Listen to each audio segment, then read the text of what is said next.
What's up, everyone? Welcome to the show, and thanks for tuning in. I'm your host, Aaron Hepler, and you're listening to InCamp Podcast. Here we talk all hunting, all fishing, and all the hard-earned lessons that keep us coming back season after season.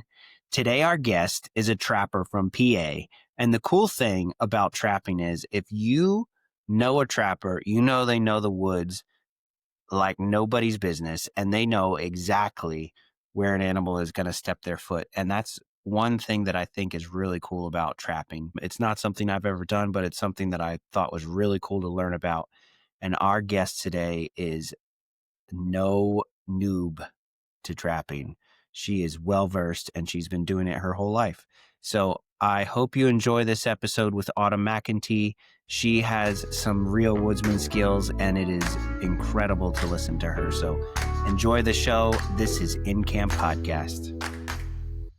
How you doing today? Good. I'm great. We already had a pretty good conversation, recorded another short episode, and you all have to go listen to that because there's some really good tips on there if you didn't already listen to it.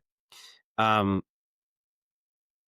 why don't you tell me about yourself, how you grew up, where you grew up, what you do for a living, whatever floats your boat. So my name's Autumn McEntee. I just turned 22 on Sunday. And happy birthday. Thank you. I live in central Pennsylvania. I grew up here, lived in the same house all my life. I live with my parents and my dad. I credit with getting me into all the aspects of the outdoors. I've trapped since I was 8 years old. I've hunted since I was with him since I was about the same age. And I've fished since I could hold a fishing rod. I currently hold a position on the state board of the Pennsylvania Trappers Association. I'm their next generation committee director. So my job is to get folks in the 16 to 30-year-old age group involved in trapping in the Trappers Association through educational events and things like that. During the day when I'm not doing these things, I work part-time with kids. I absolutely love to teach kids. I'm a preschool teacher, and then I also work part-time for the Association of Fish and Wildlife Agencies. I am a best management practices technician. How do you get time to trap during all that stuff? I don't, and it's a struggle. I think when I was your age, I went with the motto that I'll sleep when I'm dead, and it kind of sounds like what you're doing. Well, see, I don't skimp out on the sleep part. I skimp out on the other stuff like the laundry and the chores. That gets a little skimped out on because my motto is the laundry will be there when I get home. Yeah. So if I had a really long week, I've got a pile of laundry and it's a good day to go fishing, I'm going fishing because the laundry's going to be there when I get back. So I feel the same way, but I got married and she doesn't feel that way. Sure. My wife is a wonderful human, but she likes the laundry done. So. That's fair. Everybody has their things. So, well, we learned that like if you do one load every day, then it's not like it doesn't take nearly as long. And you know what? She's right because we do it, and it's like like making coffee in the morning at this point, you know. So, I am I'm 37, so I'm quite a bit older than you though. So, just wait. Just do what you're doing now. You'll have time to be like that later. Yep. So you started, your focus on your social media is PA Trapper Girl. What drew you to trapping? When did you start? I started with my dad when I was 8 years old. 8? Wow. Yeah, I was just a little tiny tot going out. Well, I guess I wasn't a tiny tot, but I was much tinier than I am now. But I'll have to send you a picture there's a picture of me and my dad. My dad's a big guy. He's like 6'5". And I only came up to about his hips at that point. And there's a picture of me and him holding my first raccoon. And it's almost as big as I am.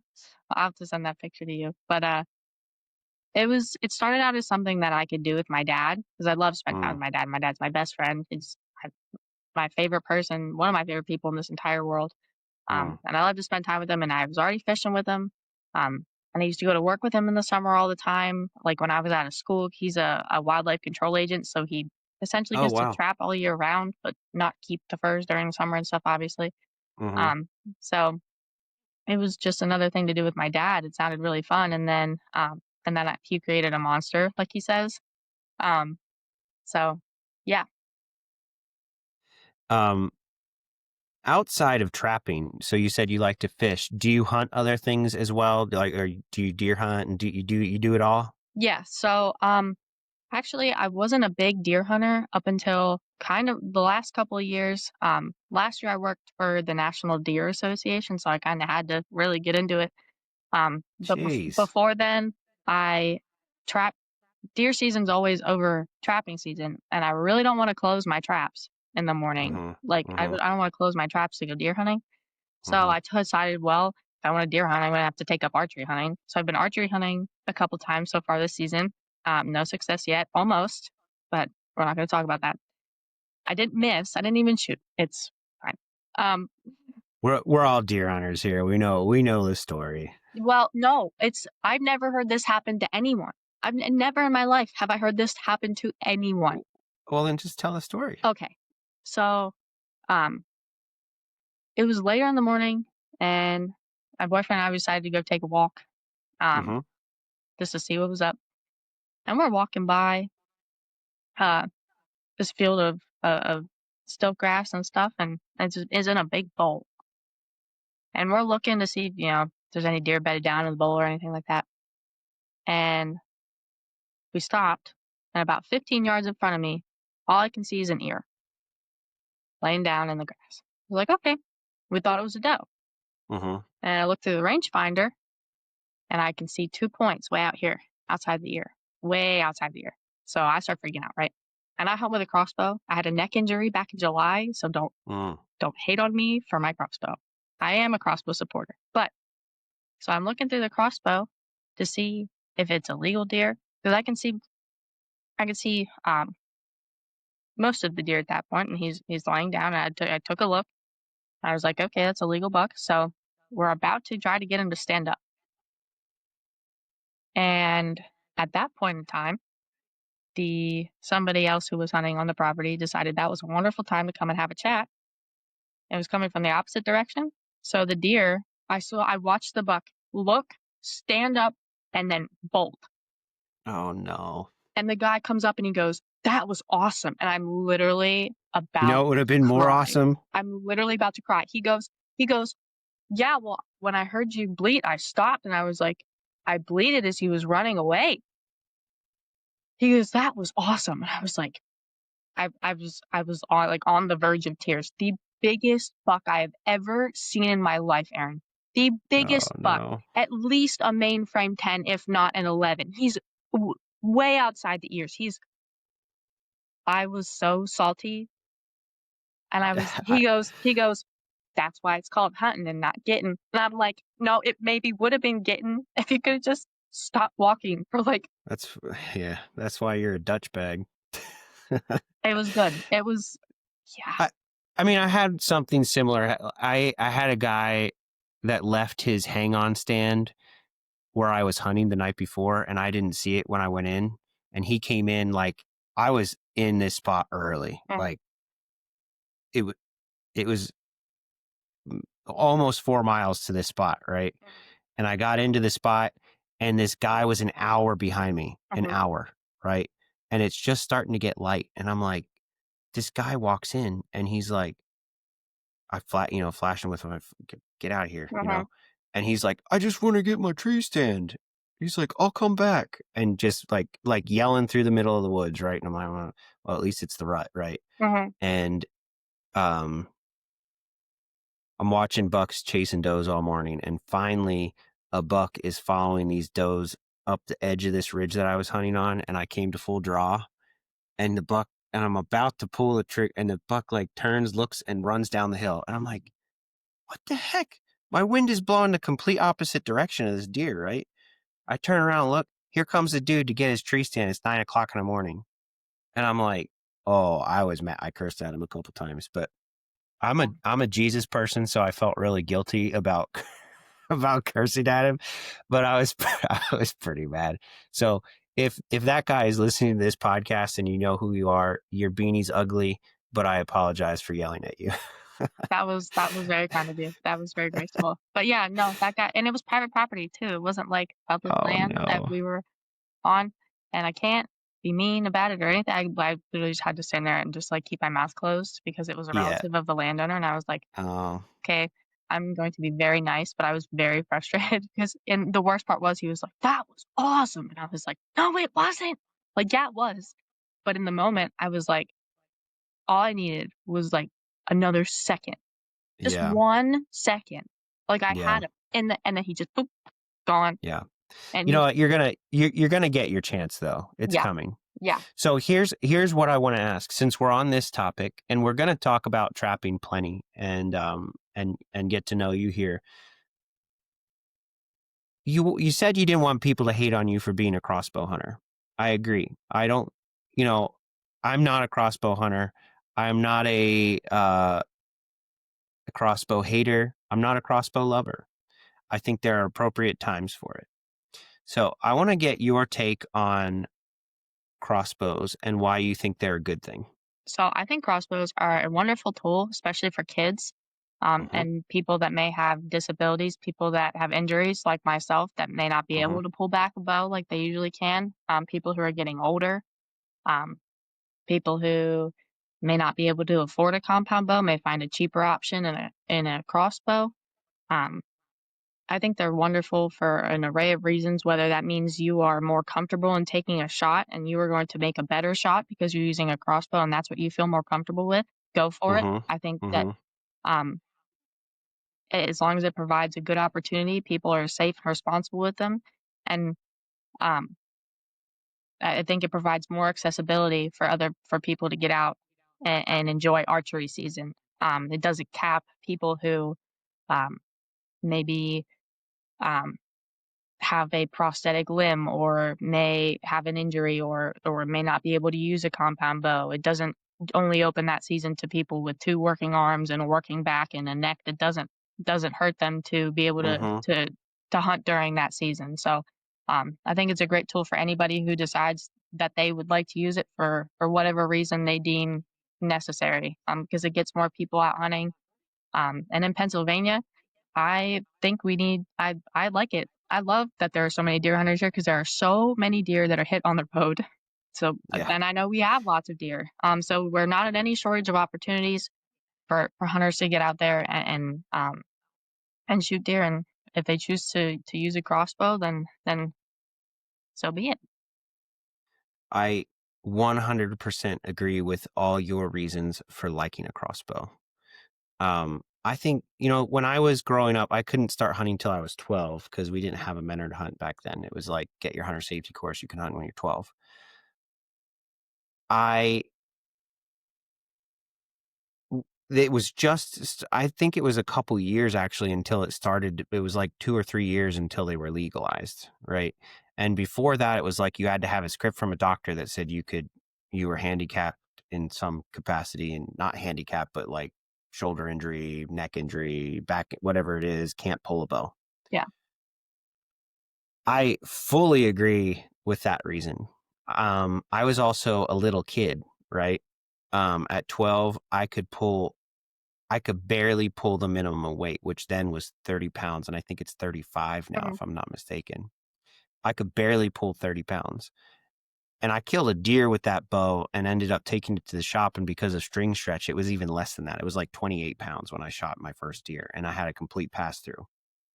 I spent a lot of time shooting when I was that age. But hindsight, I wouldn't have been able to pull a whole lot more than that. I probably couldn't have pulled legal weight. So I think for kids, they're a really good opportunity and a lot less moving parts, Mhm. to be able to make an ethical shot on a deer and not have to have them have a good experience. Mhm. They can make a single shot at a deer.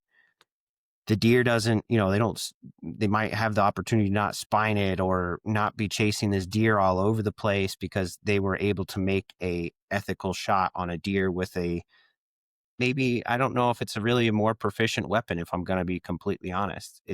You still have to practice with it, Yep. Absolutely.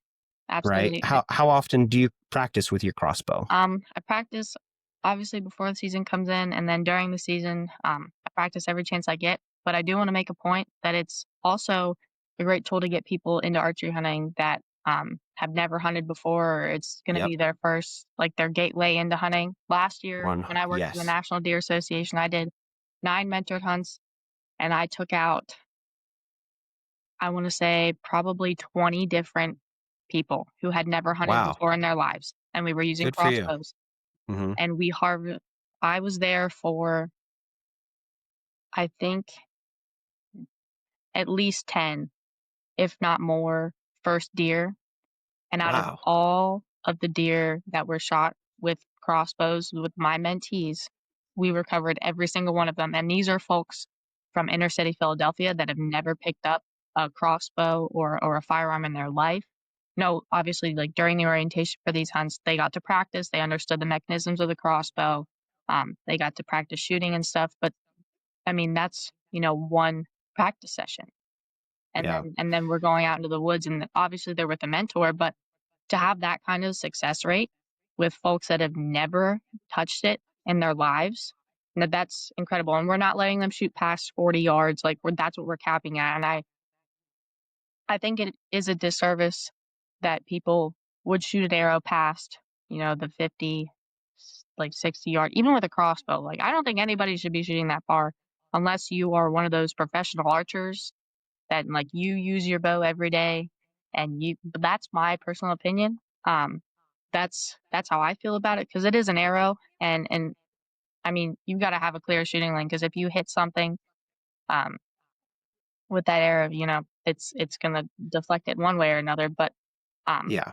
and like taking responsible shots, as we are with all weapons that we're allowed to hunt with, being responsible with it and being safe with it, and not shooting um any farther than we should. I think that the crossbow is an excellent tool. Yeah. And of course, we're talking specifically to whitetails. I mean, somebody that's using a vertical bow might shoot 70 yards in an elk, but that's a different kind of animal with a different setting, Right, and right? you are Like, in the wide open when you're at elk. You're hmm, not in hmm, Pennsylvania where there's a bajillion little branches that go like this. yeah, And right. And the other difference is whitetails are a whole lot more sensitive than other big game animals, especially absolutely. when it comes to noise. So those are things that you always have to take into consideration.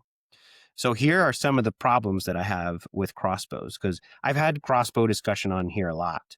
And I don't know that we've dove this far into depth, because I just have had people on. Um, I had Megan Pleat on from Mhm. National, you probably know Oh, her. yeah. So she does a lot of these mentored hunts too. Personally, she uses a vertical bow. She could speak to why she thought a crossbow was a good thing, why she thought it was a bad thing. But I haven't had anybody on that was actually a crossbow user. So I'm glad we got to talk about this, because you're not a lazy human. Like No, I'm not. when it comes to bows, like basically when it boils down to, if you're not a lazy human and you need to use a crossbow, I'm fine with it. Yeah, That's yeah, really my answer. But that's also everybody. That's the people who aren't lazy crossbow hunters. That's the people who aren't, like, take your time and practice with your weapon. Don't be a crumb bum walking all over the woods. Like, first of all, you should never, ever, ever assume, if you're especially if you're hunting public land and even private in some scenarios, that you're going to be the only person right. on that piece. Do you know how many crossbow bolts I find in the woods buried into trees and logs and stuff when I'm scouting? It's a lot. Yeah, What were you shooting at? right. Like, just when it comes to using a crossbow, there needs to be the same level of, everybody used to think of an archer as somebody that archery hunted as somebody who is very intimate with their hunt setting, because you wanted the animal to be this close, similar to trapping. Right. And it's basically the fly fishing of fishing, Yeah, right? yeah, So be that person that takes that same responsibility to, again, like you said, ethically shoot an animal.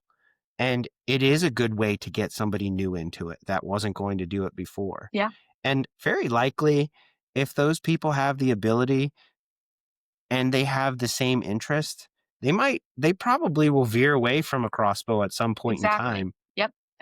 you know, that makes it easier for them. And then they don't have to worry about, because a lot of these people that we had on these mentor hunts from Philadelphia have purchased their own crossbows and are going out hunting by hmm themselves after the program and are coming back to mentor new hunters in the program.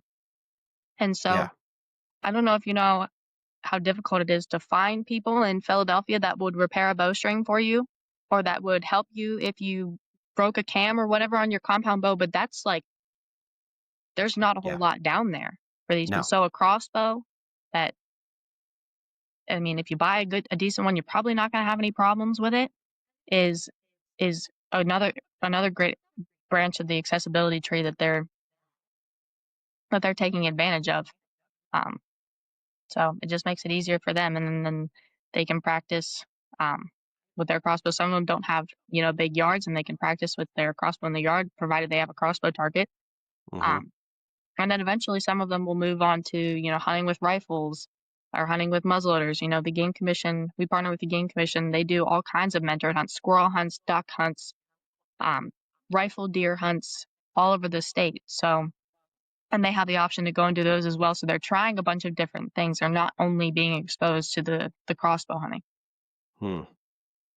That's awesome. I'm glad we had this part of the conversation. That's really great. And I love that you give back, because that's part of, I mean, what are these podcasts for if we're not advertising that part of it? Like, hey, like, yeah, PA has a lot of hunters. PA also has a lot of public land and a lot of private land that's underutilized or not utilized. Um, you, so trappers have a stereotype, right? You don't really fit that stereotype. You are a pretty, now that we know your background, you're a pretty substantial figure in as far as wildlife agencies and really being involved. And you are a minority mostly because you're female. And I love how powerful you are in that space and how you've tried to have a voice in that space. That's really awesome. So is it difficult for you, or do you find that it ends up being a really good thing when you're trying to do these types of things, that brings attention to the sport? Oh yeah, no. I find that it's incredible and it opens doors for me that most men would never be able to walk through. Like I just did I do a lot of women's events as well as kids events Mm-hmm. and then just general all around events. But I just did a women's event up in Orangeville, which is by Bloomsburg. Mm-hmm. It was an intro to the outdoors day, and we had about 30 women come out, um, and of all different ages, women of my age, women up in their 60s, and they were just so enthralled with trapping. I had these women up and moving around, and we were usually in most of my intro programs. I lay out all of the pelts of the Pennsylvania fur bearers on a table and I number them, and then they each get a clipboard and a blank piece of paper and a pencil, and they number 1 through 13, and they have to try to guess all the 13 fur bearer pelts I have there, and then I tell them to leave number 14 blank because I don't have a porcupine pelt. Um, but it's just something interesting for them, and that they were super engaged, uh, and they love women. I've had women text me after the event, send me a message on Facebook that they wanted to get into trapping after only that summer. Women that with grandchildren that wanted to Wow. get into trap, which is absolutely phenomenal. I am absolutely stoked. But like those that stuff like that, may not have been as well received if like a man taught that section at that event, because it Sure. was a women's day and it was completely catered to women. Um, and by no means am I saying that women need, some frilly education where everything's pink and purple and, we've got flowers and unicorns all over the place, because they don't. I don't teach like Mm-hmm. that. None. I don't own anything that's pink. None of my stuff is, I don't have pink camo. I don't have a pink camo bow. My crossbow is camo and black. I don't, I don't buy in any of that stuff because that's not me. I don't like it. I dress like a dude most of the time. I've got my Carolina work boots on when I'm out there. Um, and I don't, and they see that and I think um it's great because they see that you can be I like all my stuff to be pink and I want to have a pink gun and I want to have, some people even have pink traps. That is totally fine as long as you're getting outdoors and you're having a wonderful time. whatever you need to get out there. But that's not me. And I think that they see two different sides to that. And I think I may be going to like the no pink, like not girly at all stereotype a little bit too much. Because when people see me post a picture when I have like my nails done and I'm holding a fish, people like freak out. And I get messages about it. And I'm like, all right, I could do both. I could do both. Um, but yeah, being a girl in the outdoor space is awesome. Like I have encountered very seldom few men who are not happy that I'm here. Um, Yeah, and it's one of the things about females in hunting is like we talk about, like, do I call you a hunter or do I call you a huntress? Some people get offended by that. Like, quite honestly, it's just a term. yeah, But when you're talking about like modern day huntress, like, what kind of attention are you trying to grab? Are you trying to bring attention to the sport? Are you trying to bring attention to yourself? What is your goal? And when you have things to back it up, like, I give back because I take these people on a mentored hunt. And if I have my nails done when I'm fishing, who cares? You know what I mean? yeah. Like, and I also think there are disadvantages. Well, there are just the idea of in every crowd there's bad apples. We know that. Mm-hmm. And there are some people that want to sell themselves and use fishing and hunting to do so. And Mm-hmm. while that is unfortunate, um, there's also the vast majority of women that I've encountered in the outdoors are not like that. Yeah. Um, and unfortunately, that's what sells big, and that's whatever. I could care less. I'm over here doing my thing. People, I don't, I don't do anything special. I don't post. Like I see people that have like scheduled posts that are posting all the time, every day, and all that. I don't post half the stuff I do. I don't even post a quarter of the stuff I do because I forget. Yeah. I don't have Yeah. time for, like Yeah. I'm doing volunteer programs like almost every weekend. I'm doing women's programs and men's programs and kids programs and um I was just at a trap camp up in Tuning for 3 days at the end of September. Or I'm in officers and directors meetings or I go to my district meetings for the Pennsylvania Trappers Association. So I'm always everywhere doing something. Um, but yeah, it's a great space to be in. I find that it's awesome. I don't have people, honestly, aside from the antis that occasionally find my Instagram page, and threaten to do terrible things to me. I, I it's a great time. So you grew up trapping from the time that you were 8 and you're 22 now. And what do you think has been something about the woods that you see through trappers' eyes that you think that other hunters don't have and they should learn? That's a really good question. I would say um identifying sign that's not deer sign Mm-hmm. is probably something that other people should know. Um, like being able to do that successfully and consistently. Because the other day I went out archery hunting and I was gently scraping away the leaves at the bottom of the tree so I could sit down. And lo and behold, I almost sat in a pile of coon poop. So I moved myself. Now, some people might have thought that was dog poop. I don't know. But raccoons carry a parasite in their feces. Almost every raccoon carries raccoon roundworm. And if you move the poop and the parasitic eggs become airborne and you breathe them in, you now have raccoon roundworm. I don't Oh, play with raccoons. I don't play with any of their bodily fluids. It's no joke. I'm literally skinning in a Tyvek suit and 2 pairs of latex gloves because mhm. one, my mother won't let me back in the house, and two, I I've seen too many sick raccoons to one, eat them, or two, want any of them to be on my person. Yeah.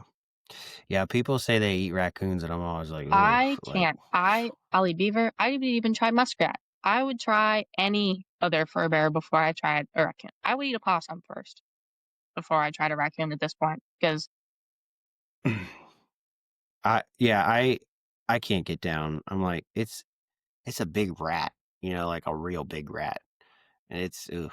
They're Yeah, and gross. they're Coons are not gross. like, I could see if they had a really good diet, like, if they were corn-fed South Dakota raccoons, maybe, but the raccoons that are in my neighbors eating, like, trash cans, eating their trash, I Yeah, don't know, exactly. it's probably not gonna taste very good.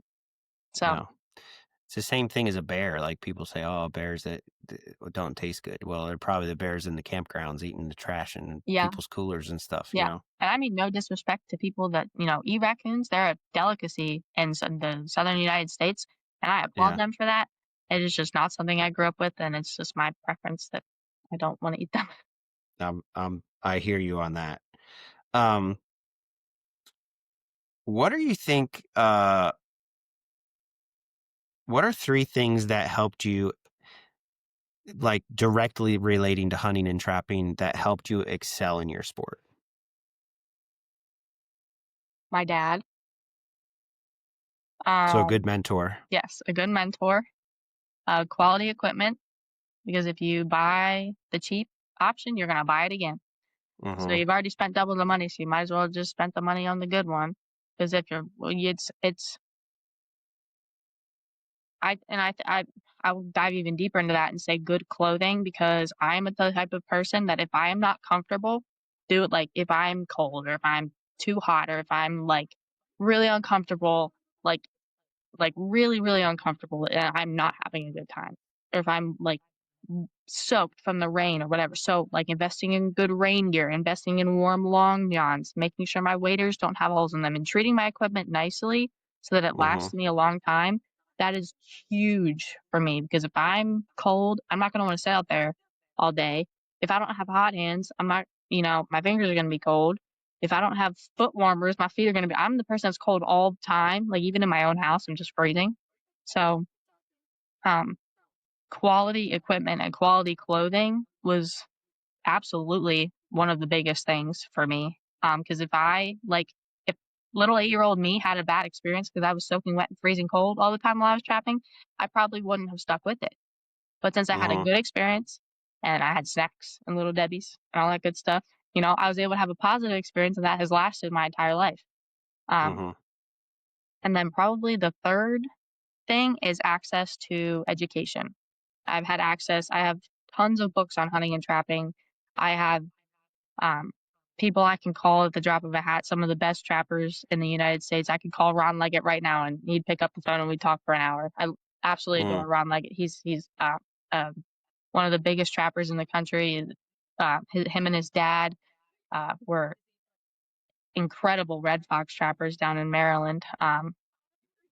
But having access to education that was not only um, good but also correct, like knowing the right thing instead of um, and being raised with ethics and Mm-hmm. understanding those things have also Mm-hmm. allowed me um, to be a better outdoorsman. Uh, so yeah, I think those are my three things. So that one was a really good explanation and thorough on that. I do have questions about your first two. So, okay. So as far as like clothing and gear, you're talking about, yes, traps are expensive. Um, so how do you know which one's the quality one? Is it just because it has a bigger name? Not always, honestly, and buying traps is like buying a car. So Mm-hmm. the brand of traps that you choose may be based on if you like who makes the traps, if you Mm-hmm. like that the traps have cast jaws, if you like that it's a round jaw trap versus a square jaw trap, if you like the size of the pan on the trap, if you like that it's dogless, or if you like that it has a dog, or even with dog-proof traps, which I use the most. Bridger traps have a circle trigger inside the dog-proof trap. Duke dog proofs have a pull trigger on them. Some of the traps, I believe the Z trap has a push-pull trigger. Um, I like the Duke traps because I can use my dog proofs that are on them. They've got a pull trigger. They're not heavy. They're easy to Mm-hmm. use. They're easy to set. Very easy to maintain. I can carry a bunch of them with me. They're not super expensive and they're extremely high quality. Um, some people prefer different brands, and that's totally okay. That's all in their reasoning, how they grew up. I feel like it's a lot in what your mentor uses that Mm-hmm. also like trickles down to what you end up using. Um, yeah, there's pros and cons to everything. So then, as far as stuff like clothing goes, uh, in my experience, I have not always, often the top brands with the right material are probably the best. But sometimes there's something that's equivalent that you might not spend as much money on. Have you found that? Oh my gosh, so something that's, like, absolute game changer for me Yep. is, fleece lined leggings under my long johns. Like, Mm-hmm. if I found and I tell people this all the time, especially the people I take hunting, especially like, we were hunting in January, and, like, it Mm-hmm. was cold, Mm-hmm. um, and, like, opening day rifle season last year was, like, 9 It degrees, was so it was freezing. brutal, Yeah, it was but freezing. fleece lined leggings are, like, $10 a pair from TJ Maxx or Marshalls. That's Yep. game changer. Good socks, like, I wear 2 pairs of socks at all times because 1 pair of heavy socks isn't gonna cut it. Alpaca wool socks are wonderful. Liner Mm-hmm. gloves under my regular heavy gloves. Mm-hmm. Gloves that have the mitten on them so you can pull it off so you can shoot with them. Um, and I layer a lot. Like, Mm-hmm. um, I find that I'll usually wear like, when it's real cold, I'll wear, like, a fleece-side legging and then a long john on top of it. Sometimes it'll be a thermal, like a fleece cuddle dud type of long john. I Mm-hmm. have light ones, heavy ones, and then really heavy ones. Um, and then usually a sweat pant or a wader pant, over top of that, and then, I have sweatpants for every weather, and then usually, I really like bibs, like, Yeah. camo bibs. I have a pair for, like, cooler weather and not cooler, but, when it's a little bit cold, and then I have a pair for when it's, like, really cold. Um, Mm-hmm. and then being able to layer jackets, also investing in a heated vest. Heated vests are I got one for Christmas last year, and it is absolutely wonderful. You turn that baby up to 104 degrees, and I'm sitting there, I'm toasty warm, and I'm good. Vests are great because they keep your core warm. I love my Carhartt vest, and I put my heated vest under it, and I'm good to go. And I Yeah. have a million different jackets. I have an unreasonable amount of hunting clothes. It's Yeah. not even funny. And, like, I don't even Yeah. buy like, I am not a camo snob at all. Like, I don't own any QU, I don't own any Sitka, none of that stuff. However, I am a little bbit of a camo snob with my waterfowl stuff. All of my waterfowl stuff is Drake. All of it. Like, from the Okay. wader pants, the socks, everything is Drake. And it's all in the same camo. Because when I go waterfowl hunting, I like to feel a little fancy. So if I match in my mossy oak shadowgrass blades, then I feel better. Even my blind bag is the same. My neck gaiter, it's all Drake. It's all the same camo. But everything else, Nice. I own an unreasonable amount of Walmart camo. I own a lot of my stuff is like, if you can find old school Cabela's wind shear on, Yep. like, eBay or Facebook Marketplace or even at a yard sale, pick it up because they do not make that stuff anymore. They don't make anything as good as that. My Cabela's wind shear jacket is literally it has saved my life so many times. The wind will not go through it. It will Yeah. not go through it. Those are all really good tips. I think anything that is like I have a lot of I have a couple first light pieces. The merino wool stuff is awesome, but you don't have to get it from First Light or Yeah, QU or whatever. You don't have to, because like I go to the Army Navy surplus store a lot. They got a lot of merino surplus stuff, yeah. or online they have military surplus, whatever. You can buy a lot of cheap stuff, but the thing is you have to compare the Oh, materials. yeah. So if you're going to try to save money, you got to compare the Yeah, materials. I exactly. think that's super important. I don't wear insulated boots at all, Really? ever. No, because I got Arctic Shield boot covers. Yeah, So where I'm going, I put those things on and throw a hot pair of hot hands in, and I'm good. yeah. I've heard of people doing that when they're archery hunting. But yeah, no, It's I'm not the it's same. it's honestly really great because my feet never sweat. Mhm. Where alpaca socks do the same thing. They have the same wicking type stuff as merino wool socks, but I'm merino wool. You get that wicking. You don't sweat. You don't sweat when you're walking. You don't sweat when you're sitting. You throw those hot hands in there. If your feet are Mhm. still cold, you get one, you put it underneath your boots and another one on the sides, Yeah, and you don't get cold feet. toasty. But these are the kind of things that, like, hunting is expensive. Yes. If you're like, I have a buddy that I've been mentoring for a couple of years now, and I wouldn't call him, he's my mentee anymore, right? Like, he can kind of do stuff on his own. In the last 3 years now, he has had money saved and I think he spent like $30,000 on hunting stuff in 3 years, Oh my right? gosh, Because that's he needed crazy. guns and a bow, and he's like 6'7", so he needed the best bow Oh you could get, yeah. because it's like, so a lot of his gear is kind of pricey because he's a tall guy. So it's always, he's trying to find the oddball stuff. But that's something that when you're purchasing gear and you need to really compare materials to make sure it's going to function the same way, because you want the same performance as top end stuff Oh if yeah, you're going to save money on it. absolutely. And like no shade to Sitka or anybody, because Sitka, they provide the discount to veterans and service members, and Yeah. um that's awesome. So Yeah, it's all personal preference. exactly. I also own quite a bit of Walmart real tree camo, so I it's love my okay. Walmart camo. Yeah. The other thing I did too is, anytime I go to a sportsman show, if there's like a vendor that's having a blowout, like, check it out, Yeah, because you absolutely. might, like, I know I got a pair of like $120 pants for $10 before. You know what I That's mean? Like, crazy. that's the kind of thing you should look for too when you're trying to save a little cash. And my camo, there's times where it matches, but most of the time it Oh yeah, doesn't. mine doesn't. And like especially the boots, like you were saying, you don't wear insulated boots. I have 2,000 gram insulated Rocky boots for when it's like really cold. I wore those in the first day of rifle season last year, and I climbed up a mountain like a billy goat in them, and it was Yeah. great. I couldn't feel my feet, but it was fine. Like Yeah. they were I've, warm, but I've worn really heavy insulated boots and found that my feet were still getting cold, and I couldn't figure out why. And I found out it was because I was sweating and my boot wasn't breathing, because those inner layers of Gore-Tex tend to, hold moisture, and they don't allow the boot to breathe as well. And although they'll keep you warm initially for longer, you end up not getting the full length out of it. But yeah, I haven't worn insulated boots for a few years now, and it's been pretty good. that's crazy. It can, if you're walking in snow, it gets a little bit Oh like, yeah, you're like, oh, they're gonna get cold, so you gotta, like, as soon as you sit down, put those boot covers on, because you can't really walk in the boot covers because they'll get all shredded up. yeah. Um, the last thing that I wanted to ask about your 3 things that helped you excel was your mentor.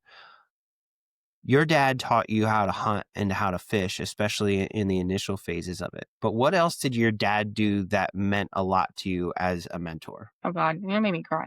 Um, he spent he took the time.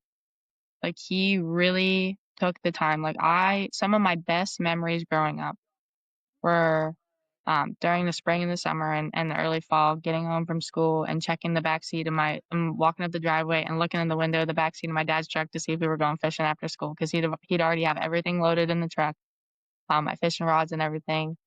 Um, and he really involved me in everything. Like when I was little, oh my God, I was on like the pro circuit for trout when I was little. I fished fishing derbies like every single weekend, and I've got a whole bunch of trophies to prove it in Fremont.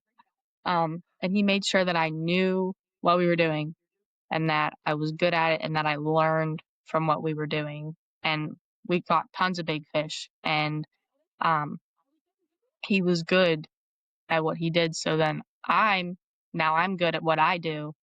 Um, because he knew what he was doing and he really took the time to show me and make sure that I understood why we were doing what we were doing and why I was casting where I was casting. Um, and especially in like a high stress environment like that at a fishing derby where you've got 200 kids line up on the same bank, and all the parents and people are screaming and nets in the water, and everybody's trying to catch the big fish. So, but it was he really took the time to make sure that I understood everything so that I would be able to do it on my own. Um, and he made sure that I had the confidence. He never said anything about you can't do this because you're a girl. He never made me feel like I was any different than any other boy on that stream or in the woods or at a trappers meeting or anywhere. I was never made to feel like there was something that I had to prove, something that I had to do, or something that I lacked just because I was a Mm-hmm. girl. And I think that played a huge part, because if a lot of women are intimidated to go into these spaces because they fear like if they'll be talked down to by male mentors, or if they'll be made to feel like they have to prove something because they're a girl. And that was something that I never ever grew up with, and I feel very, very grateful for that. Oh, that's awesome. I love that. Uh, so what do you think 3 things that are indirectly related to trapping and hunting and fishing that have helped you excel? Whether it's physical exercise or mental prep or whatever it happens to be. Oh gosh, I don't work out, I don't exercise, and I don't go to the gym. I think stress keeps me lean. I do eat a lot of Chick-fil-A, so I think that's probably the reason I have to go with, because I eat an ungodly amount of Chick-fil-A. It's ridiculous. I do think indirectly Chick-fil-A is definitely my number one. It helps keep me going. Proper snacks, having good snacks and like not in loud wrappers is great. Like if Very important. you will catch me in the woods within pulling an entire Chick-fil-A chicken sandwich out of my pocket to eat it. No joke. Chick-fil-A fuels me, and they should sponsor me. But anyway, um, that food might not be my number one, but Chick-fil-A is my number one in everything. So, but definitely, definitely good food, and the knowledge of like just the vision. Like when I was little, like I always wanted to grow up to learn to be able to cook my own stuff, and that would be really cool to live off the land per se. Hmm. And now I'm able to do that. So having something that's indirectly, but also probably directly related, is having drive to do Hmm. something. Like you have to Hmm. have drive to do it if you're going to do it well. Hmm. So drive is definitely one of them. Drive and food, and um,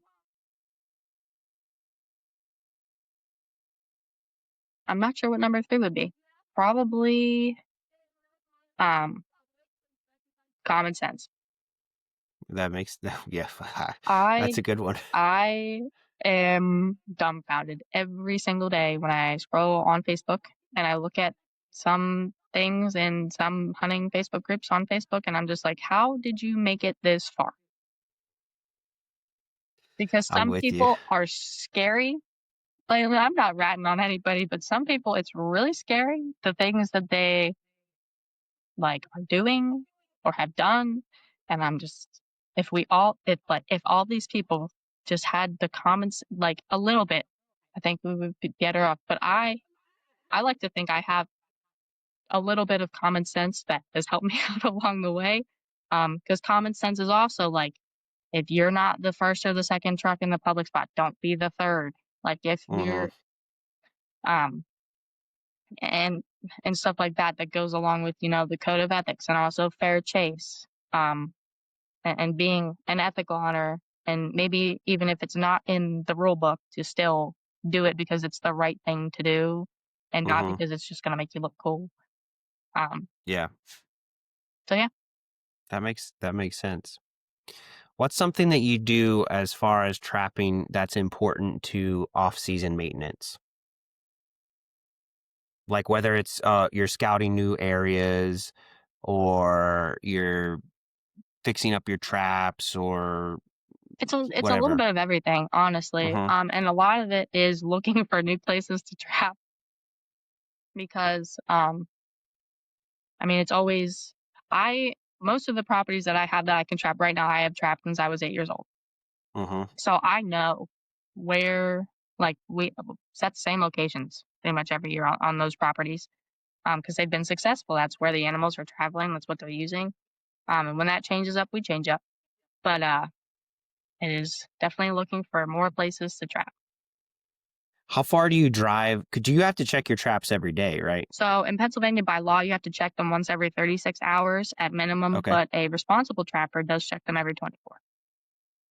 So how far are you willing to drive to a new place? If it is, it depends on how good it is. Like before I agree to trap anywhere, I go look at the property and I Hmm. ask Lena, if they have trail cam pictures or if they've got, I'm going up and I'm scouting, I'm looking for sign. And if it looks really good, like if it's really good, I would drive an hour and a half, 2 hours if it was a really good spot, or if it was for something special like a fisher or an otter or a bobcat, something really special, or if it was a place that was really, really dense in whatever I wanted to trap or whatever they wanted me to trap for them. Then yeah, as long as it looks good. But if it's barren and there's hasn't been a coon there since 1973, I'm probably not driving very far. But it's all in, scouting and knowing where to look and using um, what you know and what the landowner has seen to decide if it's worth it to drive that far. But yeah, if it was for something special, and I would drive probably close to 2 hours. Very cool. So yeah. So we talked a little bit about, in our short episode, we talked a little bit about fur care and fur trade. So go ahead and if you're listening to this, go refer to the short episode. If it I don't know which one's going to post yet. So if it hasn't posted yet, you've got something to look forward to because it's a good episode. But what about you? We didn't really talk about the trade market, and I did that on purpose because I wanted to talk about it here. I know that's not really that important to you because this is not why you trap. You trap for conservation reasons. You trap for personal enjoyment. You trap for the renewable resource. Is there something unique to the trade market? Do you ever get involved with it? I did. This past season we sold beaver to the hatter market, which they're buying. So for the hatter market, they buy based on weight versus pelt quality. So you can, I don't want to say be a little more lazy in your fleshing. Yeah. You don't have to get every single scrap of every of the membrane off. Mm-hmm. The more weight you leave, the more money you get. Not to say show up with it all chunky, like it still has to be fleshed nicely and everything. Right. But they're purchasing by weight, so the bigger your beaver, the more money you're going to get. This year, I've heard, and lots of other people have heard, that skunks are going to be the big ticket. I think they're going for like $40 to $80 a piece, and the more white, the better. From my understanding, and don't quote me on this, I believe what I've heard is that they use them for a special ceremonial hat somewhere near India.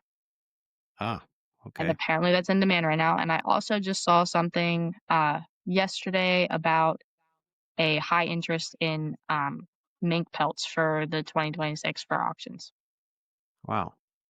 So is a skunk a pain in the butt? Is it a pain in the butt to clean those things?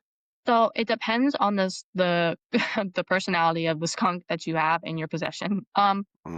If the skunk was really like if and it also a lot of times depends on how you are, like how you approach the skunk. If you're really loud and slamming doors and screaming and stuff, the skunk is gonna probably spray. But if you're nice and quiet and slow and you crouch down and you talk to it real nice, like you're talking to a stray cat, the skunk might be less inclined to spray. But there's no way to prevent them from spraying. The only thing that you can do is pray and buy a bottle of skunk off and keep it with you. But they're not terrible to skin, and you can also learn how to remove the glands and remove the essence from the glands.